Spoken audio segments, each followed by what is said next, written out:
Hi there. This is Attorney Brendan Basiga. Attorney Andrew Rockefeller. We are from the Basiga Law Firm. Today we're going to be talking about Social Security disability. That's Attorney Rockefeller's area of expertise. So take it away. Thank you. Lots of folks apply for disability as a means for trying to supplement the income as things get tighter from them from not working. Some important factors to keep in mind if you're applying for disability and you're heading into a hearing in front of an administrative law judge. Many people have waited up to 18 months or more for this opportunity to get in front of a judge. And there's some important factors that you can keep in mind as you prepare for that hearing to be prepared for that. The first thing is medical records. The whole system is driven by medical records. They have to be there supporting your physical or mental issues that are causing you an inability to work. Now, sorry, Andrew, I just want to ask you, do they have to provide those documents to you, or are you able to get those from their medical provider? You can do it both ways. Either I can request those records from your medical provider, and we can work with them to get those copies into our office and then submit it into the Social Security through an electronic portal. Uh, it is easier if somebody can at least work with us to get those records. Sometimes records offices are not as responsive as we would like. So working with your attorney is very important to make sure those records are submitted, and they must be submitted 10 days prior to the hearing, or your judge may not review those records as a part of your hearing. Okay, thanks. It is always the opportunity, if something is done at the last minute, to get copies of those reports, though, and bring them with you to that hearing. Most judges will take a look at them, especially if they're important to your situation. The next thing to remember is the factors for Social Security. They're looking at your physical capacity to work or your mental capacity to work. The physical capacity is going to be a lot more determinative just simply because it restricts your ability to lift objects, carry objects, use your hands and fingers, and things that you would use on a normal day-to-day routine in people's jobs.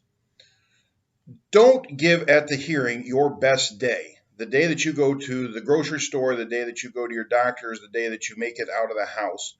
Give the statements as to how they would occur on a day-to-day basis. Say if you were having to go to work at the office or your factory for 8 hours a day for 5 days a week. We don't want to give the best day, giving the judge the idea that this is how you operate on a daily basis. So is it good for them to present sort of a schedule or an itinerary of things that they do on a normal day-to-day basis, or what would you suggest in that regard? The biggest thing is don't tell the judge that you're capable of not doing anything. You don't necessarily need to have an itinerary. Everybody does something, whether it's watching television, taking care of your pets, taking care of your children, making sure they're in school. Just make sure that it's a list of how you handle your day-to-day activities and what you do. It doesn't necessarily need to be an actual itinerary of where you're at. Many people in mental situations may spend several days at a time in their room, not showering. These are all things that need to be brought forward to the judge so that they understand exactly how limited you are. Okay. All right. Thanks.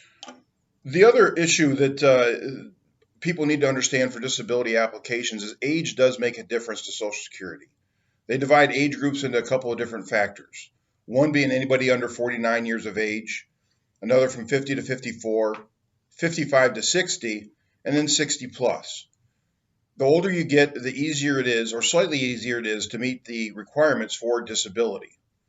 An attorney can explain this further to you, and I'd be happy to discuss it with you as to how it would affect your case.